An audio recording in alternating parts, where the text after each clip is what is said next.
तो हेलो दोस्तों, कैसे हैं आप लोग। तो आज ये हमारा चौथा मतलब फोर्थ और लास्ट वीडियो है जो कि हमारा इंग्लिश मीडियम के लिए है। और ये जो वीडियो है ये हिंदी जनरल का है, हिंदी जनरल जो कि इंग्लिश मीडियम वालों के में रहती है।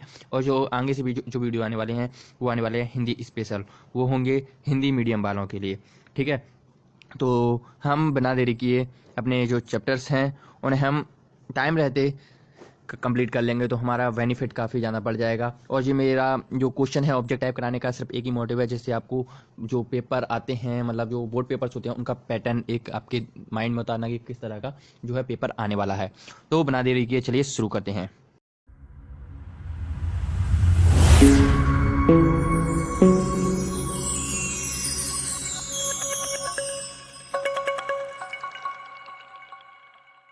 चलिए दोस्तों, बिना देरी के शुरू करते हैं। तो जो आज का हमारा जो फर्स्ट क्वेश्चन है वो है सूर के काव्य की भाषा है। तो जो सूर के काव्य उनकी भाषा क्या थी, तो उनकी भाषा थी ब्रज भाषा थी उनकी। ठीक है, आपको ये क्वेश्चन ध्यान रखना है क्योंकि पिछले 3 जो मैंने पार्ट कराए थे उनमें भी ये है। अगर आपने मेरे पिछले पार्ट नहीं देखे हैं तो उन्हें भी जाकर जरूर ही देख लेना, क्योंकि उससे आपका बेनिफिट ही होने वाला है। ज़्यादा मैं बड़े इसलिए वीडियो नहीं लेता हूँ, लॉन्गर वीडियो, कि उसमें माइंड हमारा डिस्ट्रैक्ट ना हो। छोटी वीडियो में हमारा फोकस भी अच्छा रहता है। ठीक है, तो अगले क्वेश्चन की ओर बढ़ते हैं। कबीर रहीम को उपाधि से सम्मानित किया गया। तो कबीर रहीम को किस उपाधि से सम्मानित किया गया था, तो वो किया गया था खान खाना। ठीक है, कस्तूरबा का निधन में हुआ था, मतलब कस्तूरबा का निधन कहाँ हुआ था, तो उनका जो निधन हुआ था वो हुआ था आगा खां के महल में। ठीक है, जैसा कि आप देख सकते हो काफ़ी नीचे आ गया है, बट इसका ऑप्शन ये है आगा खां के महल में। ठीक है, अज्ञान का पुत्र होता है। तो अज्ञान का पुत्र क्या होता है, अहंकार होता है, ये सभी लोग जानते होंगे। और रविंद्र शब्द का अर्थ क्या है, तो रविंद्र जो शब्द है उसका अर्थ होता है स्वर। ठीक है, ये भी आपको मिल जाएंगे अपने आपको पेपर में देखने के लिए। ठीक है, तो आगे बढ़ते हैं इसी के साथ। अगला क्वेश्चन जो है वो है हमारा कि निम्नलिखित कथनों में से सही विकल्प का चयन कर लिखिए। ठीक है, तो माँ कविता के रचिता हैं। तो माँ कविता के रचिता कौन है, तो इसके जो रचिता हैं वो हैं बाल कवि बैरागी जी। ठीक है, छत्रसाल की बर्छी की तुलना की गई है। जो छत्रसाल है उनकी बर्छी है उसकी तुलना किससे की गई है, तो उसकी जो तुलना है वो नागिन से की गई है। शून्य का आविष्कार का श्रेय किसे जाता है, तो जो शून्य का आविष्कार का श्रेय है वो आप सभी को मुझे लगता है कि पता होगा, यह है भारत को। भारत को शून्य के आविष्कार का श्रेय जाता है। ठीक है, आगे आते हैं।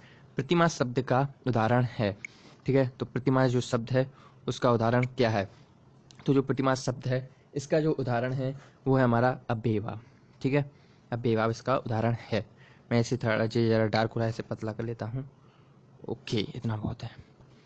ठीक, आगे बढ़ते हैं। रचना की दृष्टि से वाक्य के प्रकार हैं।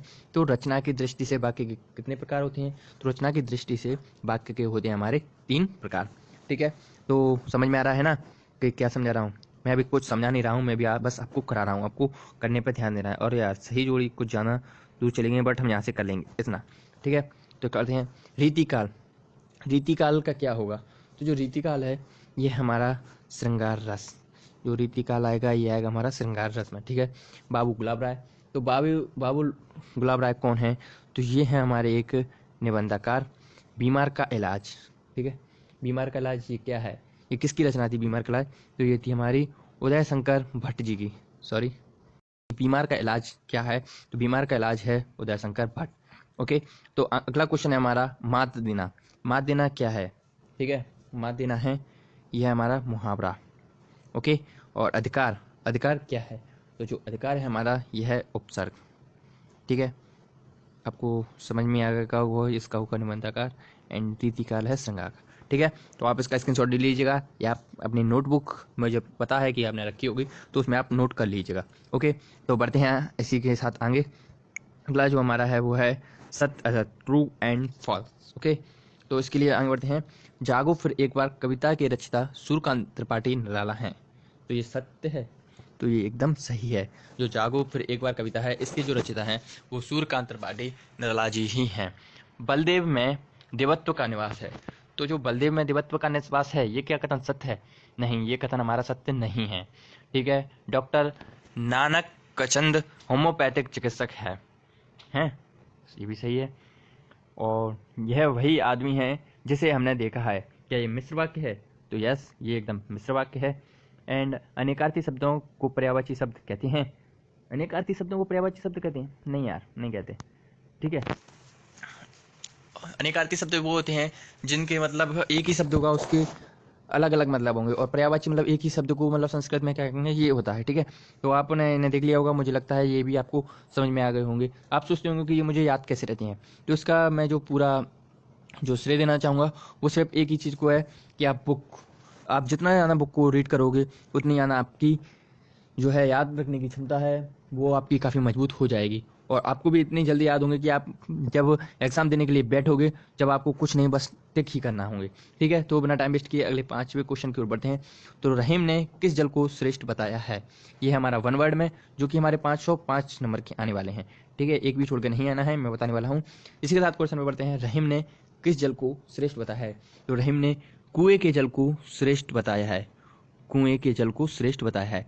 आप बुक पढ़ोगे तो वहां पे आपको ये मिलेगा। ठीक है, सिंधु नद तीरवासी किसे कहा गया है? सिंधु नद तीरवासी किसे कहा गया है?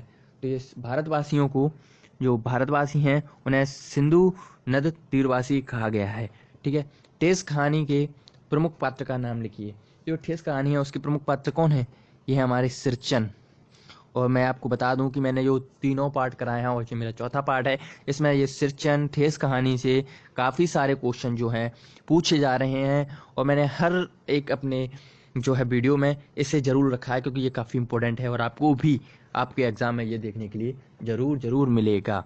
ठीक है, तो इससे आप जो ठेस कहानी है आप उसे यार पढ़ डालो। मैं ये कह रहा हूँ कि आपको उसमें से कम हो सकता है कि 10 या 15 नंबर का मटेरियल देखने के लिए अपने एग्जाम में मिल जाएगा, इसलिए उसे जितनी बार पढ़ सको उसे पढ़ डालो। कम से कम 7 से 8 बार उसे पढ़ डाल लो। ठीक है, आगे बढ़ते हैं। सम्राट अकबर ने किन वीरों का सम्मान किया था?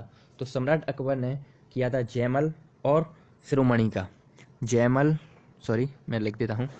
सम्राट अकबर ने जयमल और शिरोमणि, ठीक है, फतवा, सॉरी इसे साफ कर दूं,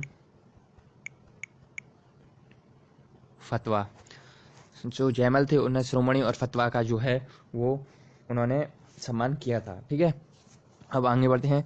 माता पिता शब्द किस समास का उदाहरण है? जो माता पिता शब्द है वो किस समास का उदाहरण है? तो ये है हमारे द्वंद्व समास का उदाहरण। द्वंद्व, ठीक है, मैंने यहाँ पे थोड़ा सा, हाँ, द्वंद्व समास का ही उदाहरण है। ठीक है, तो आई होप कि आपको वीडियो पसंद आया होगा। तो यार वीडियो को लाइक करना, अपने फ्रेंड्स को भी शेयर करना और वीडियो को लाइक करना ना भूलें। ओके, चैनल को भी सब्सक्राइब कर देना, जिससे आने वाली वीडियो आपके यहाँ पे टाइम टू टाइम पहुँचती रहेंगी। ओके, तो माफ़ कीजिए मुझे, अब मैं चलता हूँ और जय हिंद, जय भारत।